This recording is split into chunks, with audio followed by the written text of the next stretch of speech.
తో పాపులము. కాబట్టి మన హార్ట్ ఏ కలర్లో ఉంటుంది? Black colour. మన హార్ట్ బ్లాక్ నుంచి వైట్ కావాలంటే మనం ఏం చేయాలి? యేసయ్య రక్తం చేత మనము కడగబడాలి. సరే, ఈ వైట్ నుంచి మనం ఏం చేయాలంటే గ్రో అప్ అవ్వాలి. మనం గ్రో అప్ అవ్వాలంటే మనకి ఏం కావాలంటే గ్రీన్ కలర్ కావాలి.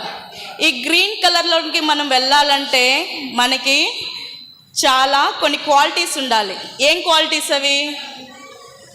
మనం ఏం చేయాలంటే ఎవ్రీడే మార్నింగ్ ప్రార్థన చేయాలి. ఏం చేయాలి? మనము యేసు ప్రభుని, యేసయ్యా నేను పాపిని, నా పాపం క్షమించండి, నీ రక్తంతో కడిగి నన్ను శుద్ధీకరించండి అనేసి మన పాపములంతటినీ మనం ఒప్పుకున్న తర్వాత మనం ఏం చేయాలంటే మనం ఎవ్రీడే ప్రేయర్ చేసుకోవాలి. అండ్ ఎవ్రీడే మనం ఏం చేయాలి? బైబిల్ చదవాలి. మళ్ళీ మన సహవాసం ఎవరితో ఉండాలంటే దేవుని పిల్లలతో ఉండాలి. మన ఫ్రెండ్షిప్ ఎవరెవరితో ఉంది? ఫ్రెండ్షిప్ ఎవరెవరితో ఉంది? మన ఫ్రెండ్ ఎవరంటే నిజమైన దేవుడు, మన పరలోకపు తండ్రి. సరే మీకు ఈరోజు 3 జనరల్ క్వశ్చన్స్ వేస్తానన్నమాట. మనకి స్నో ఎక్కువగా పడితే మనకి ఏమవుతుంది? ఫీవర్ వస్తుందా? ఫస్ట్ ఏమొస్తుంది? కోల్డ్ చేస్తుంది. దానికి ముందు ఏమొస్తుంది?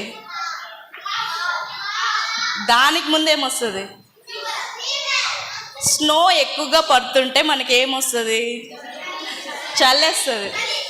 ఓకే, సరే. ఎండ ఎక్కువైతే మనకేమవుతుంది? చెమటలు పడుతుంది. ఓకే, మళ్ళీ హాట్గా ఉంటుంది. మళ్ళీ ఏమవుతుంది?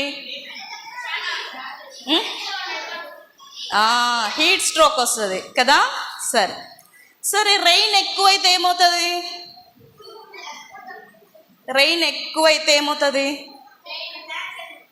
మునిగిపోతాం కదా.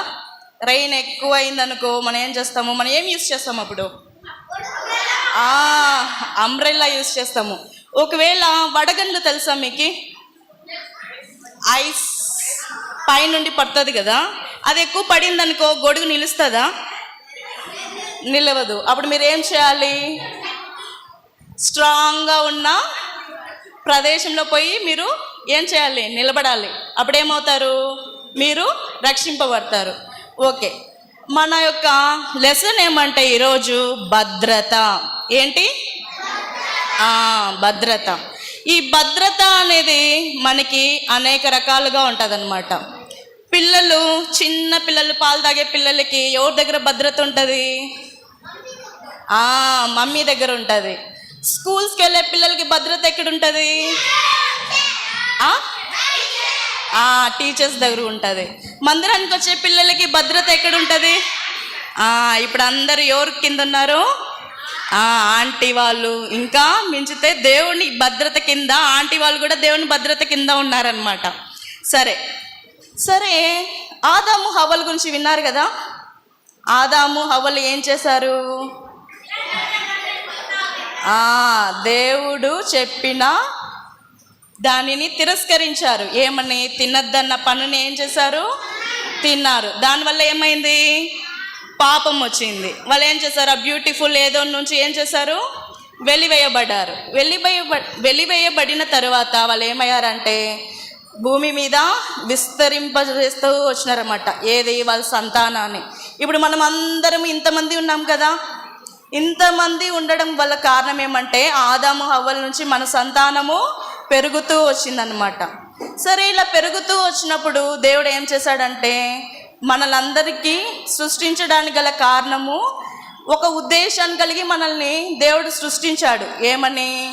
వీళ్ళందరూ నన్ను సేవించాలి, నా మాట వినాలి, నేను చెప్పినట్టు వినాలి, మంచిగా ఉండాలి అనేసి దేవుడు అనుకుంటే ఇక్కడ ఏమైందంటే ఈ ప్రజలంతా ఏమయ్యారంటే చెడిపోయి ఉన్నారంట. ఎవరు? ఆదాము తర్వాత ఉన్న తరం వాళ్ళంతా ఏమైనారంట? చెడిపోతూ వచ్చినారంట.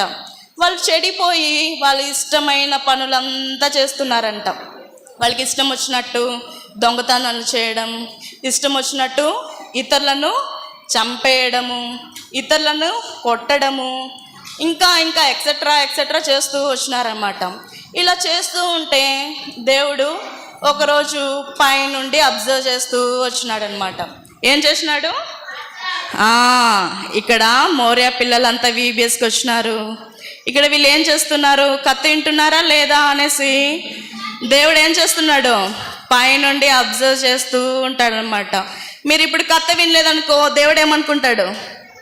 ఈ పిల్లలు మాట వినట్లేదు అని అనుకుంటారు కదా.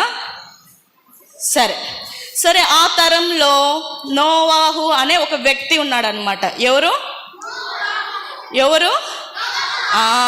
నోవాహు అనే వ్యక్తి ఉంటే అతడు మాత్రం దేవుని దృష్టికి కృప నొందిన వాడుగా ఉన్నాడనమాట. ఎలా ఉన్నాడు? ఇక్కడ చూడండి, కనిపిస్తున్నాడు నోవాహు తాత.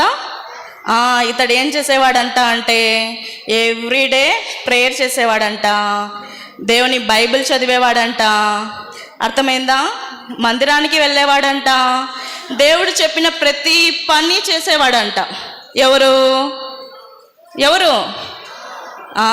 నోవాహు. అయితే ఈ నోవాహు తప్పించి మిగతా ప్రజలంతా ఎలా ఉన్నారంటే దేవుని దృష్టికి చెడిపోయి వారి యొక్క మార్గంలను చెడిపి వేసుకొని ఉన్నారనమాట. సరే అప్పుడు దేవుడికి చాలా కోపం వచ్చిందనమాట. ఏమని? ఫర్ ఎగ్జాంపుల్ మీకు ఒకటి చిన్న స్టోరీ చెప్తా.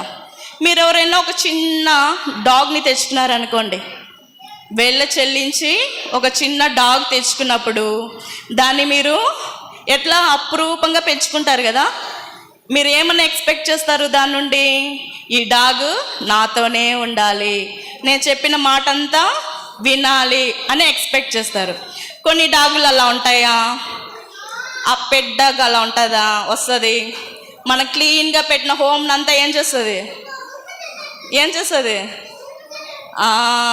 చిందరవందరం చేస్తుంది. దాని తర్వాత ఎవరైనా మన గెస్ట్లు వస్తే ఏం చేస్తుంది? భయపెడుతుంది కదా. భయపెట్టి ఏం చేస్తుంది? వాళ్ళు పారిపోయేంత విధంగా అరుస్తూ ఉంటుంది. సరే మనకి ఇష్టమైన వ్యక్తులు ఎవరైనా ఇంటికి వచ్చినారనుకో, ఏం చేస్తుంది? దానికి తెలియదు కదా మనకి ఇష్టమైన వ్యక్తులని. ఏం చేస్తుంది? వచ్చి కొరకడం చేస్తుంది. అప్పుడు మీకు ఎంత బాధ వస్తుంది? ఏ డాగ్, నేను మీకు చెప్పినాను కదా వాళ్ళని ఇబ్బంది పెట్టద్దు అని, కానీ మీరేం చేస్తున్నారు? ఇబ్బంది పెడుతున్నారని ఆ డాగ్తో మీరు ఇష్టపడతారా? కోపం వస్తుందా లేదా డాగ్ పైన? అలాగే యేసు ప్రభు అంట మిమ్మల్ని అందరినీ వెళ్ళ చెల్లించి ఏం చేశారు? కొనుక్కున్నాడు. ఆయన యొక్క రక్తం చేత కొనుక్కున్నప్పుడు మనము ఆయనకి ఇష్టానుసారంగా జీవించకపోతే దేవునికి ఏమొస్తుందంటే కోపం వస్తుంది. అర్థమైందా? అయితే అక్కడ ఉన్న ప్రజలందరూ ఎట్లున్నారంటే దేవుణ్ణి విసిగించారనమాట. దేవుడే సంతాపం పొందినాడనమాట. దేవుడు చాలా బాధపడి, సరే ఇంకా నేను ఈ ప్రజలు నా మాట వినట్లేదు, ఎన్నిసార్లు గద్దించినా వీళ్ళు నా మాట వినట్లేదు, చాలా ఇబ్బంది పెడుతున్నారు అనేసి యేసు ప్రభు ఏం చేసినాడంట అంటే ఈ లోకాన్ని మొత్తం నేను వర్షం చేత తుడిచి వేస్తాను అనేసి దేవుడు నిర్ణయించుకున్నాడు అనమాట. అయితే అంతమంది ప్రజల్లో దేవుడికి ఎవరంటే ఇష్టము? నోవాహు అంటే ఇష్టం అనమాట. సరే అప్పుడు నోవాహు అని దేవుడు నోవాహుతో మాట్లాడడం జరుగుతుందన్నమాట. నోవాహుకి 3 పిల్లలు ఉన్నారనమాట. ఒకతని పేరేమో హాము, షేము, యాపేతు. వీళ్ళు 3కి వివాహాలు జరిగినాయి. వీళ్ళు వివాహాలు జరిగి వాళ్ళ భార్యలను, నోవాహు యొక్క భార్యను, నోవాహును అందరూ కలిపి 8 మెంబర్స్ ఉన్నారనమాట. ఎంతమంది? ఇతడు మాత్రం ఏం చేశాడంటే దేవుని అంగీకరించాడనమాట. సరే ఇతడు వచ్చి దేవుని యొక్క సన్నిధిలో ఎలా ఉన్నాడంట అంటే నిందారహితుడుగా ఉన్నాడనమాట. సరే అప్పుడు దేవుడు అంట నోవాహుతో ఇలా చెప్తాడంట, నాయనా నోవాహు, నేను ఈ భూమిని అంతటిను నేను ఏం చేస్తానంటే నాశనం చేస్తాను, మహా జల ప్రవాహాన్ని పంపించి ఈ యొక్క